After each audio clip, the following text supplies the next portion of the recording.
On a été... Nah, on s'attend jamais à ce que les moments les plus calmes changent dans notre vie. Mais parfois, c'est le cas. Le jour où je suis tombée sur mon beau-fils, Frank, absorbé par quelque chose à quoi je ne m'attendais absolument pas, m'a laissée bouleversée, confuse et étrangement touchée. Ce qui s'est passé ensuite m'a fait remettre en question les limites, les émotions et la profondeur des liens humains, quelque chose que je ne pensais plus revivre à mon âge. Je venais de ranger le salon, le soleil du soir projetant de longues rayures dorées sur le parquet. C'était un de ces rares après-midi tranquilles. Frank avait été inhabituellement renfermé toute la journée, ses écouteurs sur les oreilles, tapotant sur son ordinateur portable. D'habitude, il bavardait sur le travail ou l'école, mais aujourd'hui, rien. J'allais lui demander s'il voulait du thé quand j'ai remarqué que la porte du bureau était entr'ouverte. Quelque chose dans la façon dont la lumière filtrait par l'entrebâillement m'a fait hésiter. La curiosité a été la plus forte. Je me suis approchée et j'ai jeté un coup d'œil à l'intérieur. Frank était là, assis sur sa chaise, face à la fenêtre. Il fredonnait doucement, complètement absorbé par un petit modèle complexe qu'il était en train de construire. Un bateau en bois délicat, chaque pièce soigneusement emboîtée. Je me suis figée. Je m'attendais à toute autre chose, à quelque chose de dramatique. À la place, c'était ce dévouement tranquille et méticuleux. Mon beau-fils, assis seul, totalement concentré. Cette vision de lui ainsi a éveillé quelque chose en moi, une admiration à laquelle je ne m'attendais pas. J'ai tout sauté doucement. Frank a levé les yeux, un peu surpris, puis s'est détendu.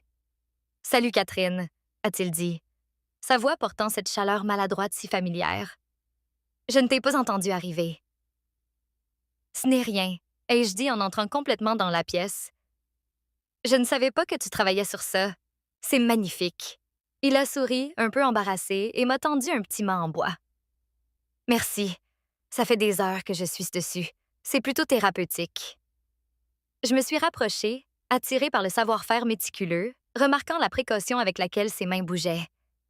Il y a eu un silence, une immobilité dans la pièce, seulement interrompue par le tic-tac de l'horloge et le faible bourdonnement de sa musique. « Frank », ai-je dit doucement en m'asseyant au bord d'une chaise à proximité. « Je ne savais pas que tu savais faire ça. C'est beau. » Il m'a regardé et une lueur de surprise est passée dans ses yeux. « Je ne le montre généralement à personne », a-t-il avoué, la voix basse. « J'aime le faire seul, mais je crois que cette fois, j'avais envie de le partager. Quelque chose dans la sincérité de son ton m'a frappée. Cet homme que j'avais vu grandir me révélait un côté de lui que je n'avais jamais connu. Et il ne s'agissait pas seulement du bateau, c'était de la confiance. « Je suis contente que tu l'aies fait », ai-je murmuré. Les doigts de Frank se sont immobilisés au-dessus de la prochaine pièce de bois, et il m'a regardé. Il y avait une compréhension silencieuse entre nous, une reconnaissance mutuelle que ce moment était plus significatif que nous ne pourrions jamais l'exprimer. Nous n'avons plus parlé longtemps après ce chaos-là, regardant simplement la lumière se déplacer dans la pièce, le petit bateau prenant lentement forme.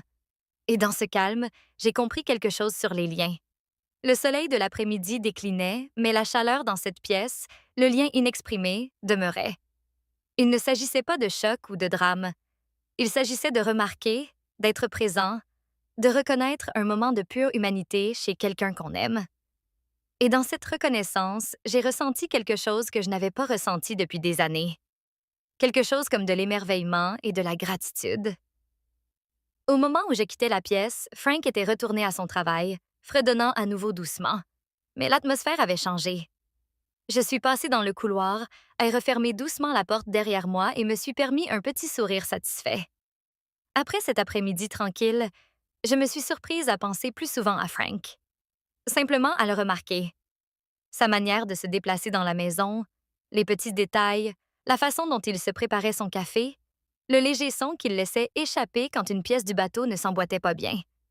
Le lendemain matin, j'étais dans la cuisine quand je l'ai entendu s'éclaircir doucement la gorge. Il se tenait là, tenant une minuscule pièce du bateau. « Je me suis dit que tu aimerais peut-être voir comment la coque a fini de sécher pendant la nuit. » a-t-il dit, la voix hésitante. J'ai souri. « J'adorerais, Frank. Merci. » Il a posé la pièce délicatement sur la table et j'ai réalisé que je l'observais avec plus d'attention que jamais. il y avait quelque chose dans le soin avec lequel il manipulait le bateau. Cela produisait maintenant un effet différent, un mélange d'admiration et de tendresse. Nous avons passé la matinée ensemble d'une manière à la fois ordinaire et proche. Il travaillait sur son bateau et moi dans la cuisine, mais de temps en temps, nos mains se frôlaient. Rien d'insistant, mais la conscience mutuelle était indéniable. À un moment, Frank a posé un petit mât et m'a regardé, son regard doux. « Tu sais, a-t-il dit, je ne parle jamais vraiment de ça à personne. Mes amis ne comprendraient pas. Mais avec toi, c'est différent. Une chaleur s'est répandue en moi. Ça me fait plaisir. C'est agréable d'être ainsi en confiance. » Il a souri, presque timidement, et est retourné à son travail. J'ai remarqué la façon dont la lumière de l'après-midi tombait sur ses cheveux, les mouvements subtils de ses mains. C'était fascinant dans sa simplicité. Plus tard, il m'a invité à m'asseoir avec lui. « Je sais que ça peut sembler bête, a-t-il dit. Mais qu'est-ce que tu aimerais m'aider? Juste un peu. » J'ai hésité, puis j'ai hoché la tête. J'aimerais beaucoup. Il m'a tendu un minuscule morceau de bois, et nous avons commencé à l'ajuster ensemble. Nos mains se touchaient occasionnellement, légèrement, et chaque fois, il y avait une étincelle de reconnaissance silencieuse. Nous avons ri doucement quand quelque chose ne s'emboîtait pas. À un moment, Frank s'est penché en arrière, ses épaules se détendant. Le regarder ainsi m'a complètement captivée. Pas de manière romantique, mais dans le sens d'être émotionnellement présent. « Tu sais, Catherine, a-t-il dit, sa voix douce, je ne laisse généralement pas les gens s'approcher comme ça. Je veux dire, vraiment s'approcher. Je peux le comprendre, ai-je répondu doucement. Et j'apprécie beaucoup que tu le fasses avec moi. » Il y a eu un silence. La lumière avait changé, projetant une lueur dorée et chaude sur la table. Et à ce moment, j'ai réalisé à quel point une simple connexion pouvait être profonde.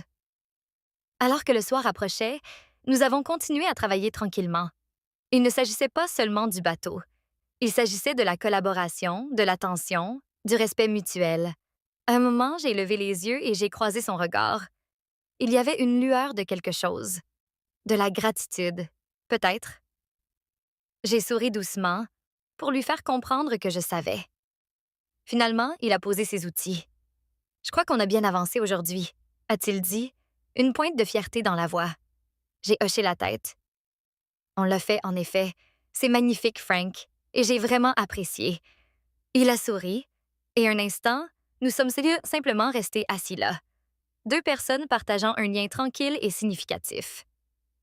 En me levant pour partir, j'ai perçu un étrange mélange d'émotions, de la satisfaction, de l'émerveillement et une faible conscience que de tels moments étaient maints et fugaces.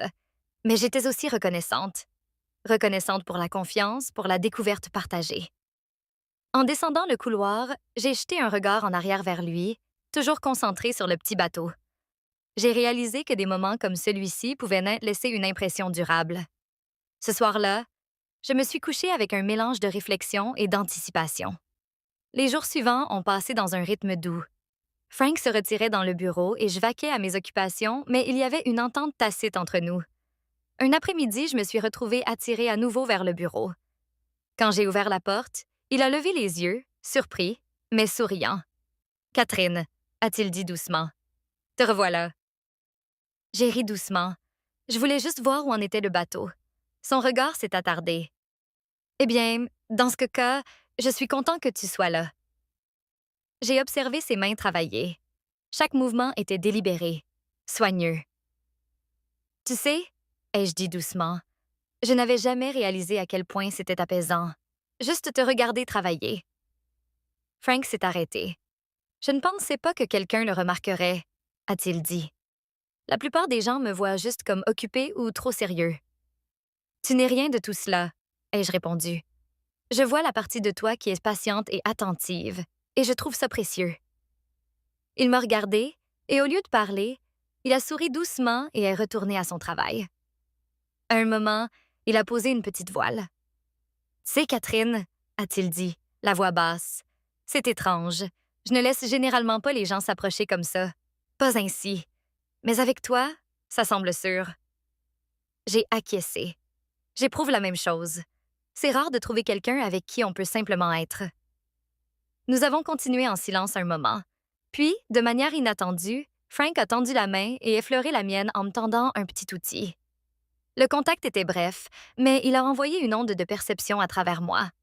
Pas un choc, juste une reconnaissance. J'ai regardé dans ses yeux et j'y ai vu la même compréhension reflétée. Tu es vraiment doué pour ça, a-t-il dit doucement. J'ai souri. Je crois que c'est parce que tu rends des choses faciles. Tu fais que ça semble naturel. Il y a eu un silence, une reconnaissance tacite de quelque chose d'inexprimé. Alors que l'après-midi déclinait, Frank s'est penché en arrière. Je crois que c'est peut-être le meilleur résultat que j'ai jamais obtenu. J'ai jeté un coup d'œil au bateau. C'est remarquable. Et je crois que plus encore, c'est le temps que nous avons partagé. Il m'a regardé et j'ai de nouveau saisi cette lueur d'ouverture. Je suis content que tu sois là, Catherine. Vraiment content. J'ai tendu la main et l'ai posée légèrement sur son bras. Un simple geste. Moi aussi, Frank. Moi aussi. Nous sommes restés ainsi, la lumière de l'après-midi s'estompant. J'ai réalisé qu'il ne s'agissait pas de complications. Il s'agissait d'être présent, de partager une partie rare de soi-même. En me levant pour partir, Frank a de nouveau parlé doucement. Est-ce que... Est-ce que tu seras là demain? J'ai souri. Oui, je serai là. Cette nuit-là, au lit, j'ai réfléchi à l'étrangeté d'avoir une telle confiance avec quelqu'un que je considérais comme de la famille. Mais ce n'était pas inapproprié. C'était humain. C'était de la perception et du respect. Le lendemain matin, je me suis réveillée avec une anticipation tranquille. Quand je suis entrée dans le bureau, Frank était déjà là, le bateau presque terminé. La lumière de l'après-midi entrait à flot par la fenêtre. « Catherine », a-t-il dit en levant les yeux, « je ne pensais pas finir aujourd'hui, mais nous y sommes. » Je me suis rapprochée. « C'est magnifique, Frank, chaque détail. » Il a posé la dernière pièce, s'est penché en arrière avec un soupir. « Je n'aurais pas pu le faire sans toi. Tu as rendu les choses plus faciles, plus significatives. » Une chaleur m'est montée aux joues. Je n'ai pas fait grand-chose. J'ai juste partagé l'espace avec toi. Un instant, nous avons simplement contemplé le bateau terminé. Puis, presque instinctivement, j'ai tendu la main pour faire courir mes doigts le long d'une des voiles. La main de Frank a effleuré légèrement la mienne et j'ai perçu cette familiarité. « Tu sais, » a-t-il dit doucement, « personne ne m'a jamais vraiment regardé faire quelque chose comme ça. Avec patience, avec appréciation. » « Tu l'as mérité, » ai-je dit, « et tu mérites que quelqu'un le remarque. » Il a souri et la pièce a semblé plus douce. Nous sommes longtemps restés sans parler. Finalement, il s'est penché en arrière. « Je crois savoir appris quelque chose ces derniers jours. »« Vraiment? » ai-je demandé. « Qu'il est permis de laisser quelqu'un s'approcher. » A-t-il dit, la voix posée mais tendre. « De partager une partie de soi. Quand tu es là et que tu remarques, ça change tout. » Je comprenais parfaitement.